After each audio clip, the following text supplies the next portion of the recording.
had to kind of clean up a little of that. And so we had fun talking American. It's the word, man.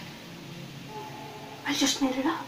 I remember bursting through the wall, and they wanted, I was a smoker, cigarette smoker, and so right before I came through the wall, I took a great big puff of smoke and burst through the wall and dangled. I'm open my head and let the smoke come out. I watch that now with kids, and sort of, that was kind of cool actually. A little smoke kind of coming out of his head. Just a memory of that.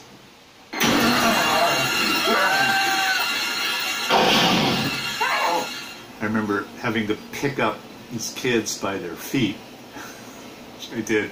One kid, I had to just pick him up and hold him and walk out again, fairly blind, and he's squirming and running, or trying to get out of my grasp. It was kind of physically kind of tough. And then there was I had to hold Krista Denton, she was like 15 or something. It was probably like 100 and something pounds, and I had to hold her up with one hand up in the air and kind of walk out through the closet with her, and that was a little interesting to do 5 or 6 times. Take 6, take 7, Okay.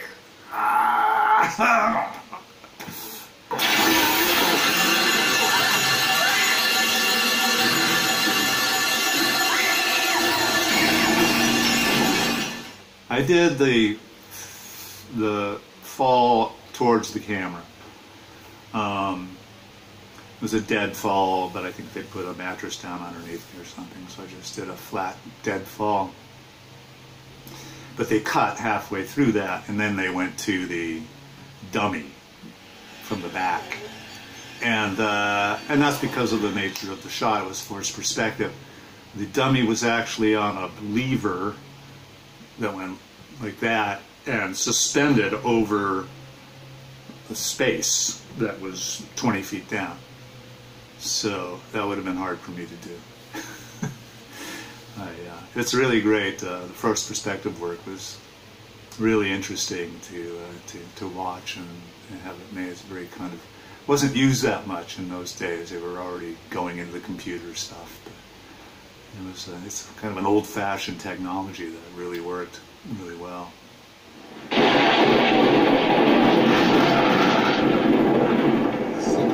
Sacrifice.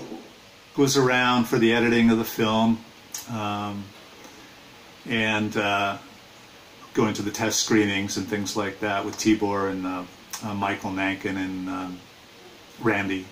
We were all in LA together, and it was great we did some screenings in Westwood. Went to when it opened as well. The weekend it opened, we went to a few theaters. We cruised around and went to different theaters to see what was going on. And it was fun to not just watch the completed film, which I'd seen in screenings already a few times, but to sit in the audience and look at the audience's reactions to the moments that we had sculpted, I guess you'd say, and see how they reacted to it. And it was great. It was a very positive experience.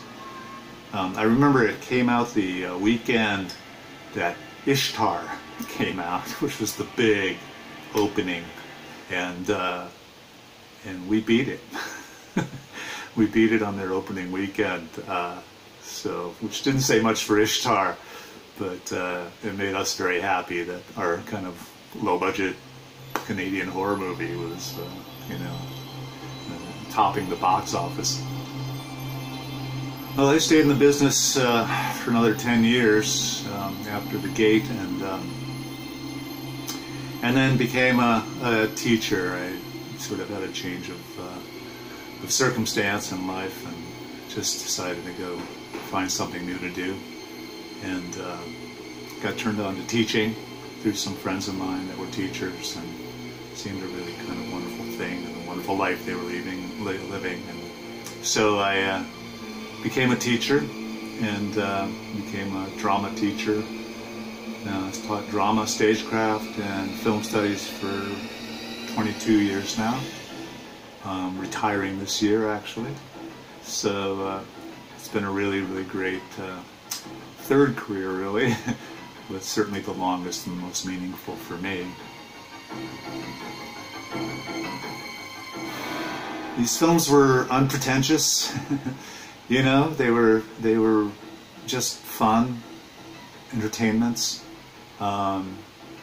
with lots of creative ideas in them, and we just, you know, you just got down to business and made the films. It's very professional, and just being able to hang out with those people and very friends to work on a project with and be such a part of all of that stuff was just was my favorite part of my career, I think.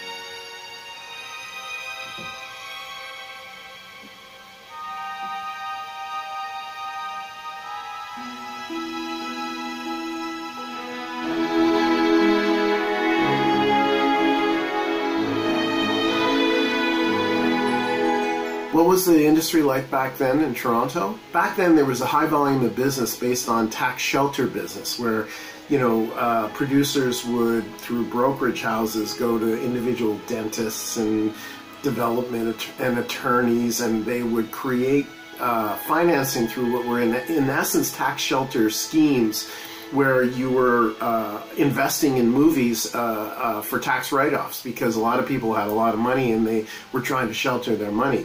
The film industry was kind of ramping up. There were a few big American productions that had come through town. Like, you know, I'd done extra work on Police Academy and Police Academy 3. Those were kind of the big things, and I was really just breaking in, so I wasn't that familiar. I think there was more work. I think there were more local projects happening. I did a lot of TV. There were a lot of shows being filmed, CBC things, and so. I don't know, I think that there was a lot of theater. And the pool of actors was maybe not as extensive as it is now, so there was lots of stuff to do. It was a little cottage industry.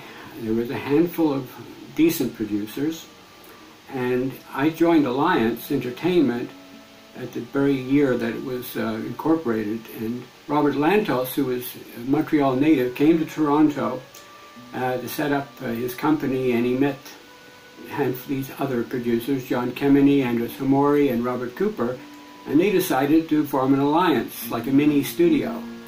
And I think back in those days, Robert Lantos and Denis Aroux and some of the better producers were quite skilled at creating tax shelter production. And I think the Gate at the time was structured in a similar way by Alliance. Alliance revitalized the Canadian film industry. And of course our dollar was low, so we began to get a lot of productions up here. Like we are today is routine. Then it was rare, just beginning. And The Gate was one of those pictures. We consecrate this ground, this world of light. We curse the abominations of darkness. Well, back in 1987, there really were very few studios. It was just Kleinberg, where we shot, was one of the main studios. We all seemed to end up there. And there weren't a lot of, not a lot of TV or feature films being done in Toronto. It was just growing, the industry.